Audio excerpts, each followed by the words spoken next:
जय हिंद दोस्तों, स्वागत है आप सभी का एक बार फिर से आपके अपने YouTube channel Saraswati classes short hand में। आज की जो वीडियो रहेगी दोस्तों, ये है APS कंप्यूटर एग्ज़ाम से संबंधित। आप सभी लोग जानते हैं कि 27 जनवरी से APS का कंप्यूटर का एग्ज़ाम शुरू है और इसके लिए आप सभी लोगों को हमारी ओर से ढेर सारी शुभकामनाएं। दोस्तों, कंप्यूटर का जो एग्ज़ाम होगा, इसको क्वालिफाई करने के लिए हमको चाहिए होंगे 50 अंक।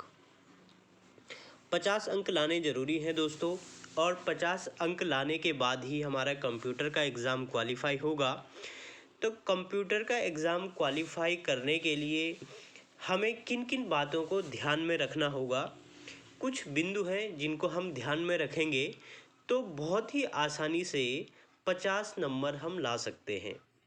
तो आइए दोस्तों, करते हैं वीडियो को स्टार्ट बिना किसी देरी के। सबसे पहले मैं बात करूंगा, पहले पॉइंट को हम ध्यान में रखेंगे।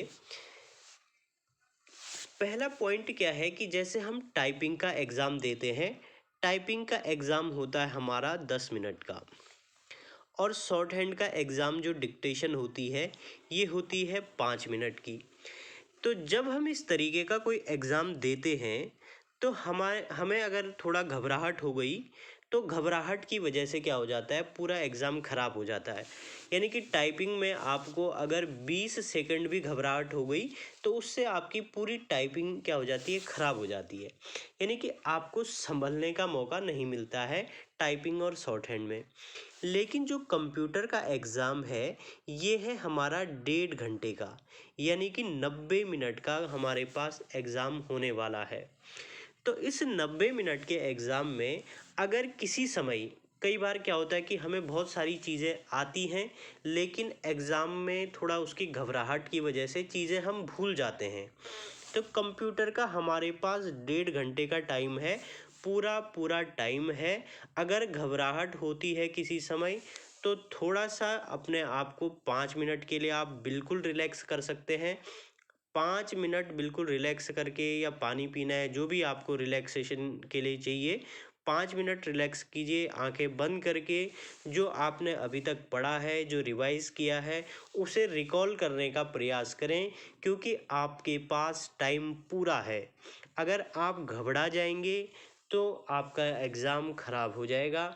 इसलिए आपको घबराना नहीं है, आपको बिल्कुल काम डाउन रहते हुए, अगर घबराहट होती है तो 5 मिनट रिलैक्स रहें, रिकॉल करें। टाइम कहीं नहीं भागा जाएगा, आपके पास टाइम पूरा रहेगा। तो सबसे पहले तो आपने इस चीज़ को ध्यान में रखना है कि हमें घबराना नहीं है, टाइम हमारे पास है और हमें टाइम को लेके चलना है। दूसरी बात आती है दोस्तों, हमने क्या करना है कि जो पेपर हमारे पास आया है, पेपर में जो जो इंस्ट्रक्शन दी गई है, सबसे पहले तो हमें इंस्ट्रक्शन को ध्यानपूर्वक पढ़ना है। क्योंकि कंप्यूटर का एग्ज़ाम है और 100 नंबर का एग्ज़ाम है। जो प्रैक्टिकल वाला पार्ट है या जो रिटन वाला पार्ट है, इसमें आपके 100 आउट ऑफ 100 मार्क्स आ सकते हैं, क्योंकि प्रैक्टिकल एग्ज़ाम है और रिटन का फुल फॉर्म पूछता है। इसमें ये नहीं है कि डिस्क्रिप्टिव टाइप का वो वाला एग्ज़ाम नहीं है कि आपकी भाषा में थोड़ा अशुद्धि रही, थोड़ा सा लिखने का एग्ज़ामिनर को समझ नहीं आया तो आपके मार्क्स कटेंगे फटेंगे, बिल्कुल नहीं। जो आपको दिया गया है, अगर आपने वही सेम किया है और उसका आपने प्रिंट आउट दिया है तो आपको उसके पूरे के पूरे मार्क्स मिलते हैं, मार्क्स कटते नहीं हैं अगर आपने सही किया है। तो सबसे मेन चीज़ क्या है, सही कैसे होगा? सही होने के लिए हमें इंस्ट्रक्शन को पढ़ना पड़ेगा। इंस्ट्रक्शन को हमें बहुत ही ध्यानपूर्वक पढ़ना है, क्योंकि कंप्यूटर है, कंप्यूटर में एक छोटी सी भी गलती, जैसे अगर एक्सेल में सेल की बात करेंगे, A1 सेल है तो A1 से अगर हम कुछ और मर्ज कर रहे हैं तो अगर हमारा A1 की जगह A2 की जगह A1 थोड़ा दाएं बाएं हो गया तो हमारे पूरे मार्क्स कट जाते हैं, क्योंकि वो क्वेश्चन गलत हो जाता है। और ये किस की वजह से होता है, वो छोटी मोटी जो गलतियां हम करते हैं। तो यहाँ पे दो चीज़ रहेंगी, एक तो आपको इंस्ट्रक्शन पढ़ने हैं कि क्या इंस्ट्रक्शन दिए हैं, कि अगर राइटिंग के लिए बोला गया है तो पहले आपको देखना है कि कौन सा क्वेश्चन आपको राइटिंग का है और कौन सा क्वेश्चन प्रैक्टिकल का है।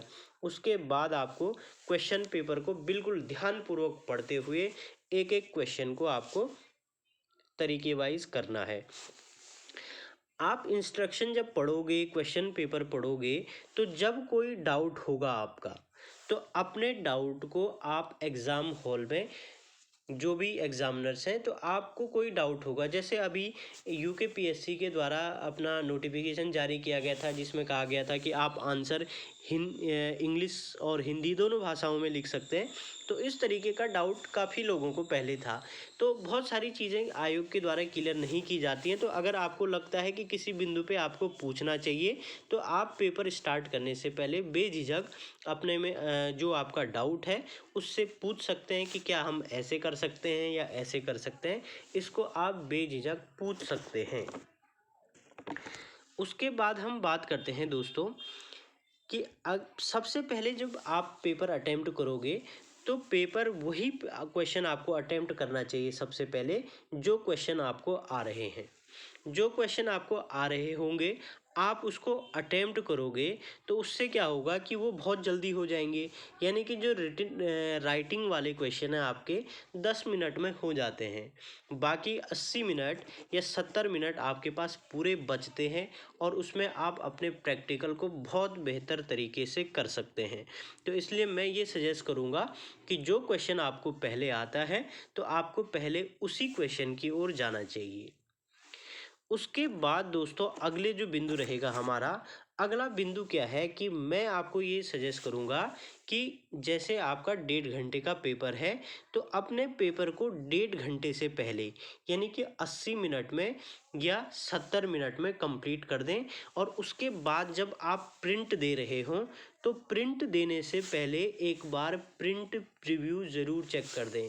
क्योंकि कई बार क्या होता है कि जैसे हम प्रिंट देते हैं, तो कभी कभी क्या होता है कि पोर्ट्रेट होता है, कभी लैंडस्केप होता है, कभी उसका स्केल फिट नहीं होता है। तो ये तमाम तरह की मिस्टेक होती हैं जिस वजह से आपका प्रिंट कंप्लीट नहीं आता है।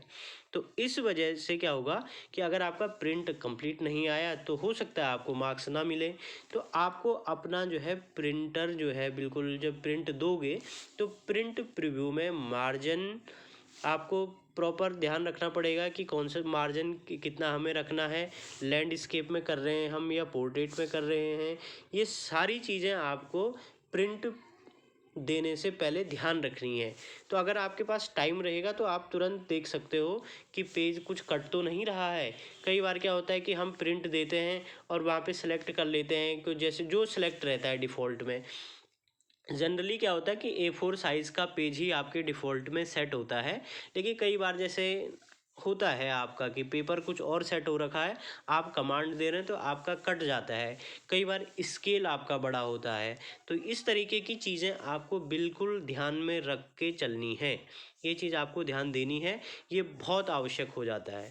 तो इस तरीके से आपको जब टाइम रहेगा, 80 मिनट रहेंगे, तो आप एक बार पूरा अपना जो है प्रिंट आउट वगैरह सारा चेक करके देख लीजिएगा। अगर कोई डाउट बचता है, कोई आपको लगता है कि यार ये क्वेश्चन गलत हो गया, तो आपके पास दोबारा करने का ऑप्शन भी रहता है। तो इसीलिए आपको जो है टाइम से पहले पेपर को कंप्लीट करने की कोशिश करनी है। तो ये चीज़ें थी जो आपका बिल्कुल अगर आप इन सारी चीज़ों को ध्यान में रखते हैं, तो 50 नंबर बहुत इजीली आ जाती है। 50 नंबर का पार्ट तो आपका Word, Excel and PowerPoint से ही आ जाता है। बाकी मेल सभी को आ जाती है और छोटी मोटी चीज़ें आप कर ही लोगे। तो ये तमाम चीज़ें हैं जो आपको ध्यान में रखनी है। और इसी चीज़ को ध्यान में रख के आप बिल्कुल काम डाउन होके एग्ज़ाम दीजिए। और आप सभी को ऑल द बेस्ट, हमारी तरफ से ढेर सारी शुभकामनाएं। क्योंकि जितने भी लोगों की टाइपिंग क्वालिफाई हुई है, सारे लोग अनुभवी लोग हैं, जानकार लोग हैं और कंप्यूटर की अच्छी प्रैक्टिस कर रहे हैं। तो ये था दोस्तों आज का वीडियो। अगर आपको वीडियो अच्छा लगे तो लाइक, शेयर और कमेंट्स ज़रूर करें। धन्यवाद।